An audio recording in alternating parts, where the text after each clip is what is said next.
आ गया सर।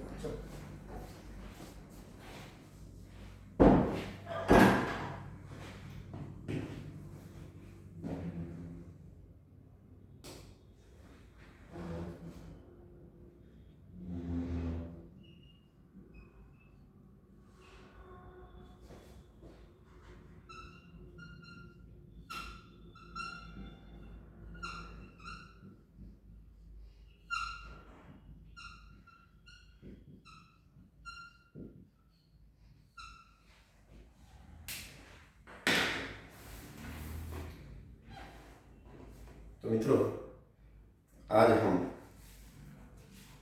हमारे हिंदी के प्रख्यात कहानीकार, उपन्यासकार, नाटककार प्रेमचंद को पढ़ेंगे।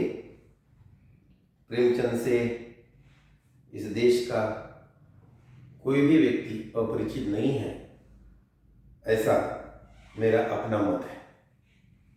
क्योंकि प्रेमचंद को किसी परिचय की आवश्यकता नहीं है। प्रेमचंद जी ने हिंदी में जो भी लिखा है, जो समाज को दिया है, उन सभी बातों से हमारे समाज का हर व्यक्ति परिचित है। इसी एक टॉपिक को लेकर पूस की रात उनकी एक सर्वपरिचित कहानी है, जिसको हम लोग आज देखने जा रहे हैं, पढ़ने जा रहे हैं।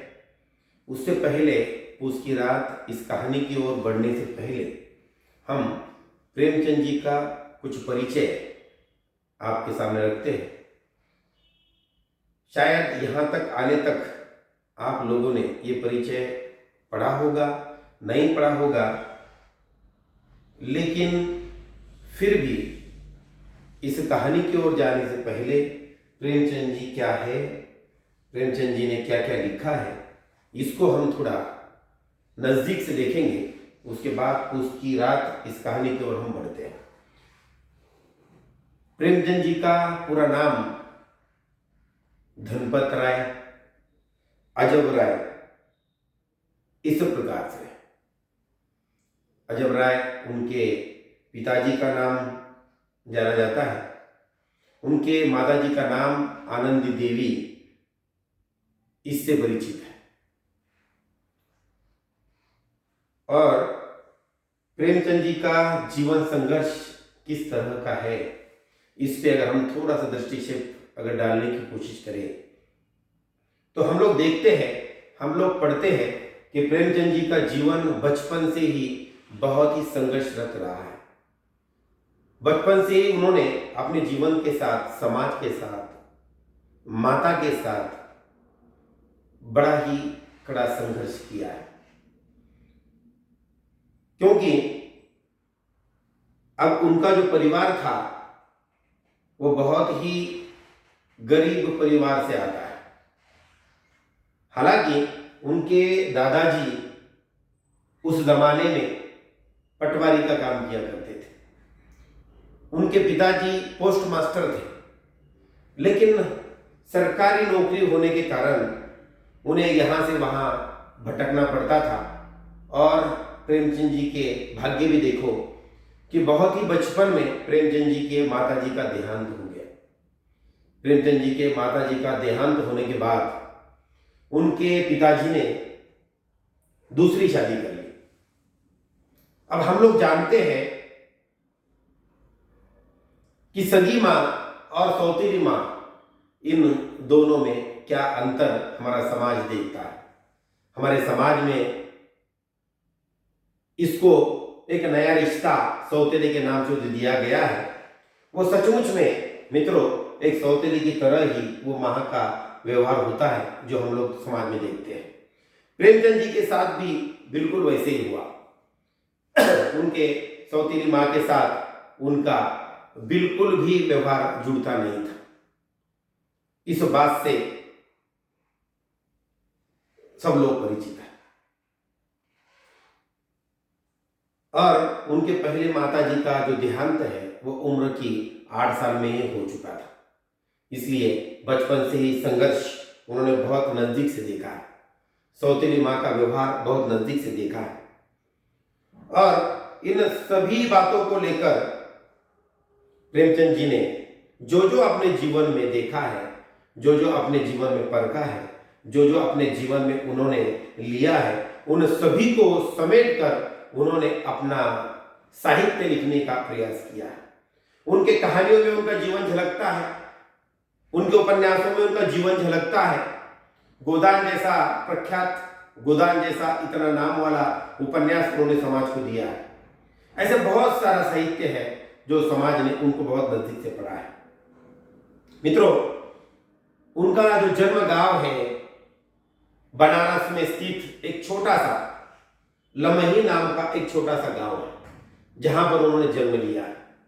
और उस छोटे से गांव में ही पढ़ाई की व्यवस्था के रूप में एक मदरसा था, जिस मदरसे से उनकी पढ़ाई की शुरुआत हुई है।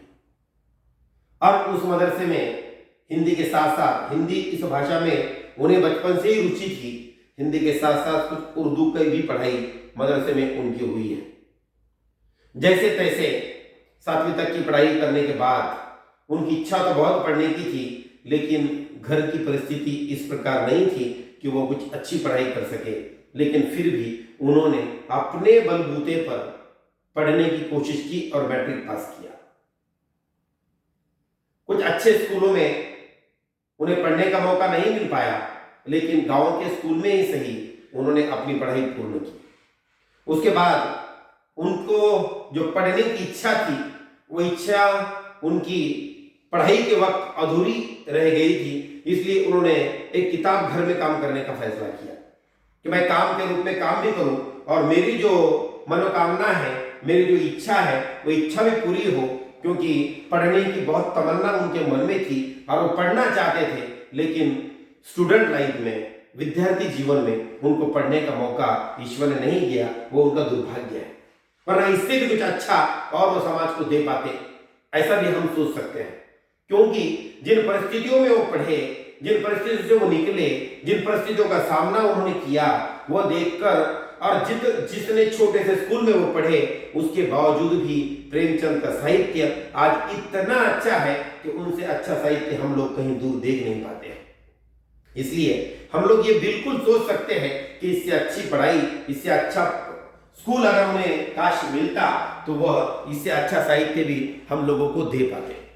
लेकिन ठीक है, जिसका अपना अपना भाग्य होता है, जो ईश्वर लिखित होता है, हम उसको बदल तो नहीं पाते हैं। हम जिस तरीके से यहाँ पर पढ़ने आए, आप लोग जिस तरीके से, मेरे स्टूडेंट जिस तरीके से इस बदनापुर जैसे छोटे से तालुके में इतने दूर दूर से, छोटे छोटे गांव से यहाँ पर पढ़ने के लिए आते हैं, यह आप बहुत भाग्यशाली है कि आपको पढ़ने के लिए इतना अच्छा कॉलेज यहाँ पर आपको मिल पाया है।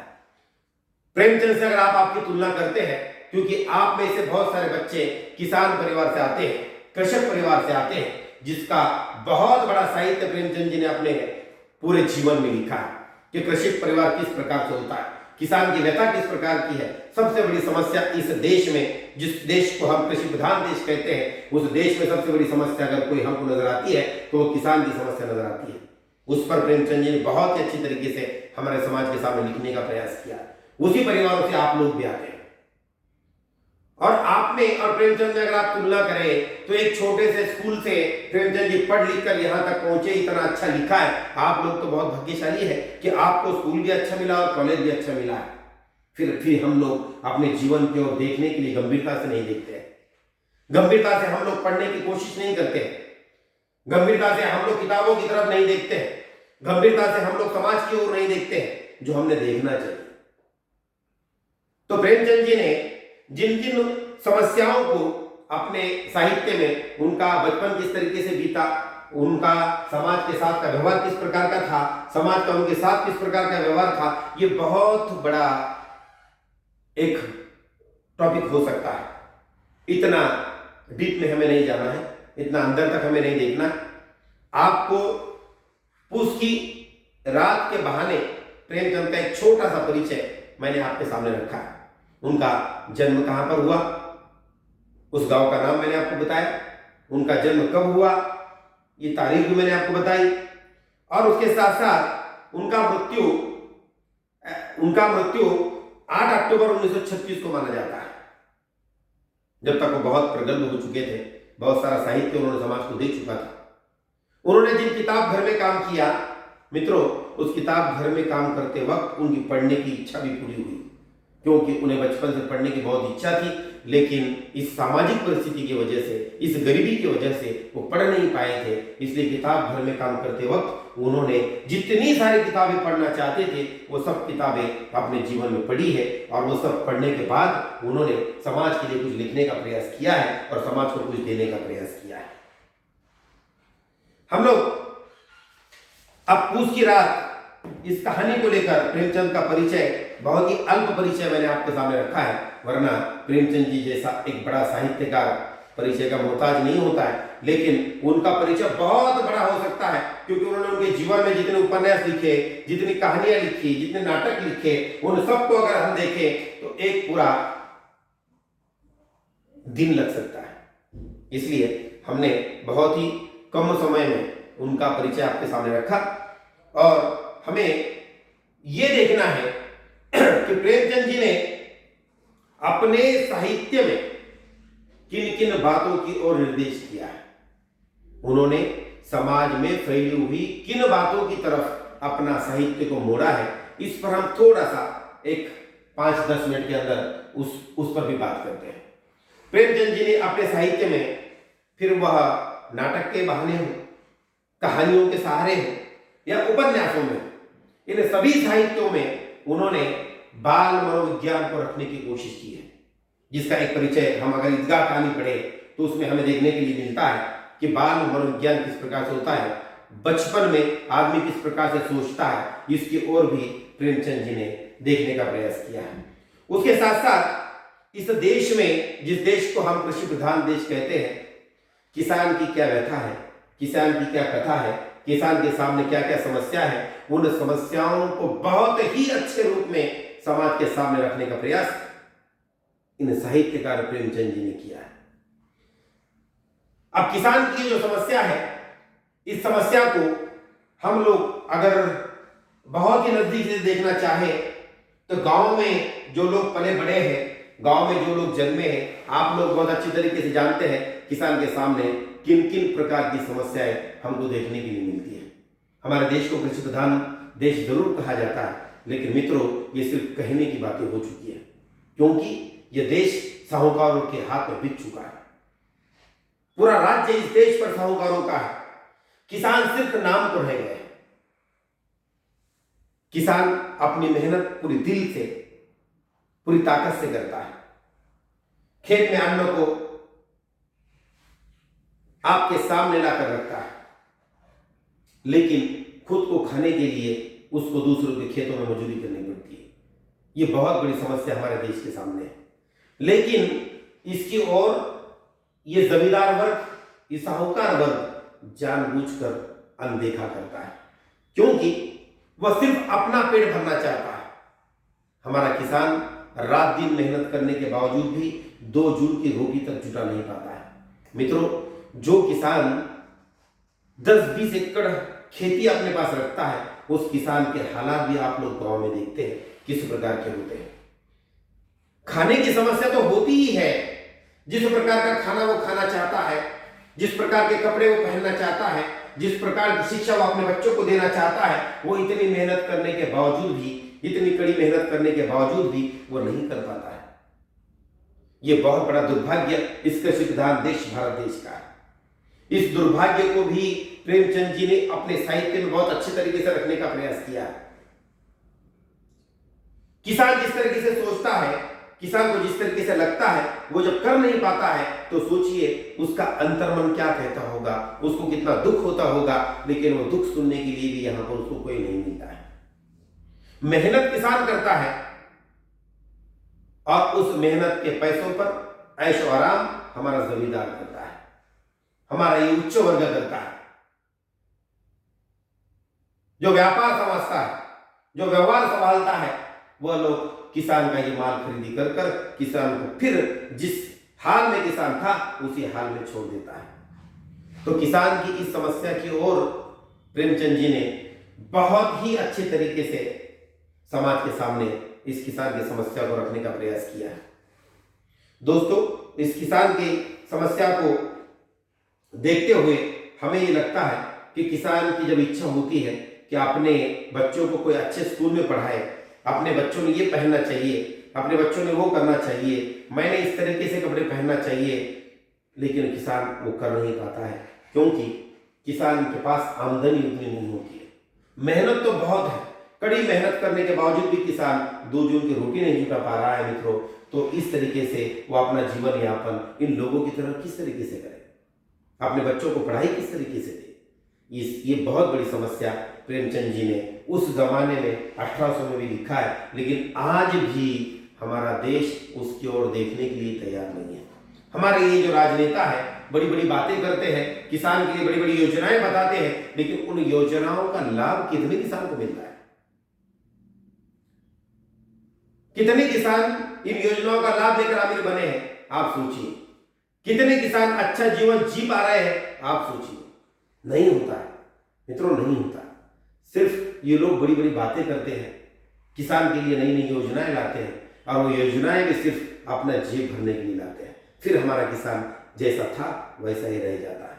अमीर अमीर होता जा रहा है, गरीब गरीब होता जा रहा है, इसकी ओर भी हमारा किसी का ध्यान नहीं जाता है, क्योंकि हम लोग गुलामी की मानसिकता में आ चुके हैं। उस गुलामी की मानसिकता की समस्या को प्रेमचंद जी ने अपने साहित्य में बहुत अच्छी तरीके से रखा है। किसान रात दिन मेहनत करता है, रात में जाड़े में जाकर सोता है, ठंडी का उसको कोई एहसास नहीं होता है, ठंड उसको महसूस नहीं होती है, क्योंकि उसके पास पैसा नहीं है। और जो मेहनत करने के बावजूद एक कंबल नहीं ले सकता है, जो मेहनत नहीं करते हैं, उनके पास देखिए बड़े बड़े गद्दे पर सोते हैं, बड़े बड़े अच्छे ऐशो आराम के महलों में रहते हैं। हमारा किसान जैसे कोई ऐसा गाँव में ही मेहनत कर रहा है। इन समस्या की ओर प्रेमचंद जी ने बहुत ही अच्छी तरीके से हमारे देश के सामने रखने का प्रयास किया है, हमारे समाज के सामने रखने का प्रयास किया है, लेकिन समाज उसकी ओर अनदेखा कर रहा है कि किसान का जीवन किस तरीके से होना चाहिए, किसान ने क्या करना चाहिए। किसान ने इतनी मेहनत करने के बाद भी अगर वह अपना जीवन यापन नहीं कर पाता है, किसान अपने जीवन में जो चाहता है वो नहीं कर पाता है, तो फिर किसान ने और क्या करना चाहिए। इसलिए मित्रों देखिए कि 1800 में किसान की समस्याओं को लेकर प्रेमचंद ने जो लिखा है वह आज भी 2022 में भी हमको वही नजर आता है। आप तुलना करके देखिए कि 1800-1900 के उस शतक में भी किसान जिस तरीके का जीवन यापन करता था, आज 2022 में भी किसान के वही हालात है। कुछ भी चेंज हमें नजर नहीं आता है। आज भी हमें किसानों की आत्महत्या देखने के लिए मिलती है। क्या किसानों को आत्महत्या करने का शौक जड़ा है? क्या किसान जानबूझकर आत्महत्या करना चाहते हैं? नहीं मित्रों, वो आत्महत्या सिर्फ इसलिए कर रहे हैं कि इतनी मेहनत करने के बाद भी इन साहूकारों का कर्जा वो दे नहीं पाते हैं। क्योंकि जब कमाते हैं, कुछ घर में लाते हैं, साल के बाद कुछ उनका पैसा उन्हें मिलता है, तो साहूकार उनके दरवाजा ठटखटाता है। क्या करें? कमा कर क्या करें? पूरा का पूरा ब्याज के पैसा में वो लोगों का पैसा निकल जाता है। सरकार उनके लिए कुछ भी नहीं कर पाती है, नाम को योजनाएं देती है, इसलिए किसान आत्महत्या करता है। जो बातें प्रेमचंद जी ने 1800 में लिखकर रखी है, 1900 में लिखकर रखी है, वही बातें आज 2022 में भी दोहराई जा रही है। तो सोचिए प्रेमचंद जी का उस समय का वो ज्ञान क्या होगा, कि भविष्य की ओर देखने का उनका दृष्टिकोण किस प्रकार का होगा, कि किसान उस समय भी वही था और आज भी वही है। तो इसमें तब्दीली लाने के लिए, इसमें कुछ चेंज लाने के लिए हमें किसान के लिए क्या करना चाहिए, यहाँ पर भी सोचना चाहिए, लेकिन समाज हमारा उसकी ओर नहीं देखता। इन आत्महत्याओं को कैसे रोकना चाहिए, इस पर बहुत बड़े बड़े भाषण लोग देते हैं, बहुत बड़ी बड़ी बातें लोग करते हैं, लेकिन आत्महत्या अभी भी रुकने का नाम नहीं ले रही है। सरकारें आती है, बदलती है, कोई कहता है ये सरकार किसान के लिए काम करेगा, कोई कहता है वो सरकार किसान के लिए काम करेगा, लेकिन किसान के लिए काम करने वाला कोई भी सरकार दोस्तों यहाँ पर हमें नजर नहीं आता है। इसलिए किसानों की आत्महत्या होती है।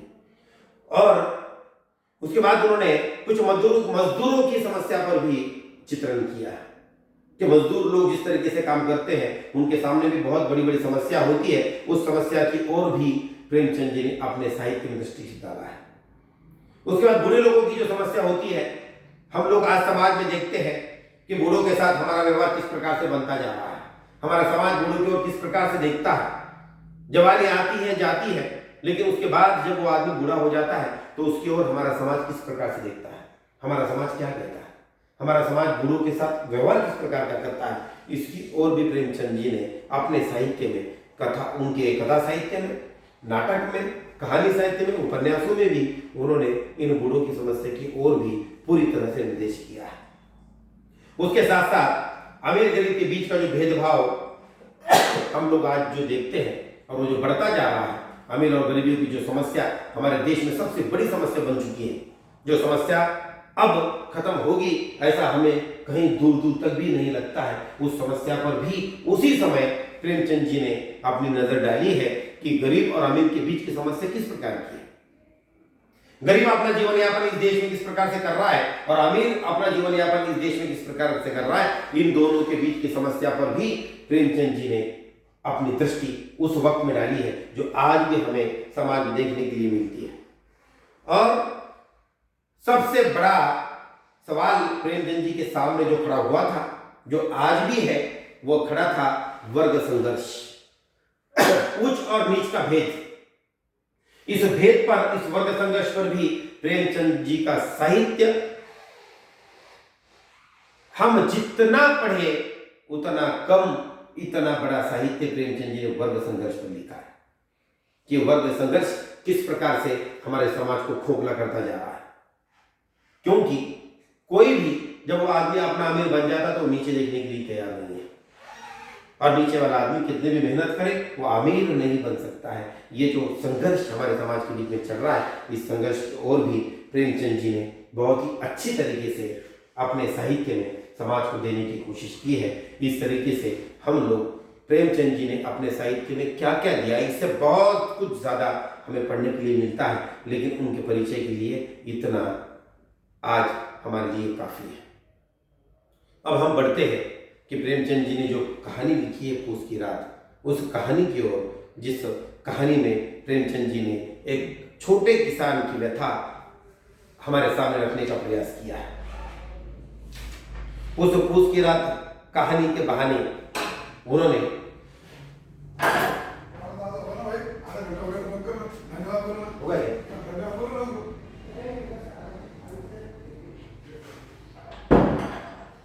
इस फूस की रात, इस कहानी के माध्यम से प्रेमचंद जी ने एक छोटे किसान के जीवन की व्यथा को हमारे सामने रखने का प्रयास किया है। उस व्यथा को हम कल के उस परिचय में, उस पाठ में, कल के पाठ में देखेंगे। धन्यवाद।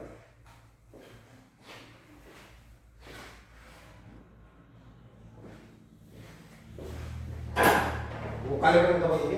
हाँ दबा दो।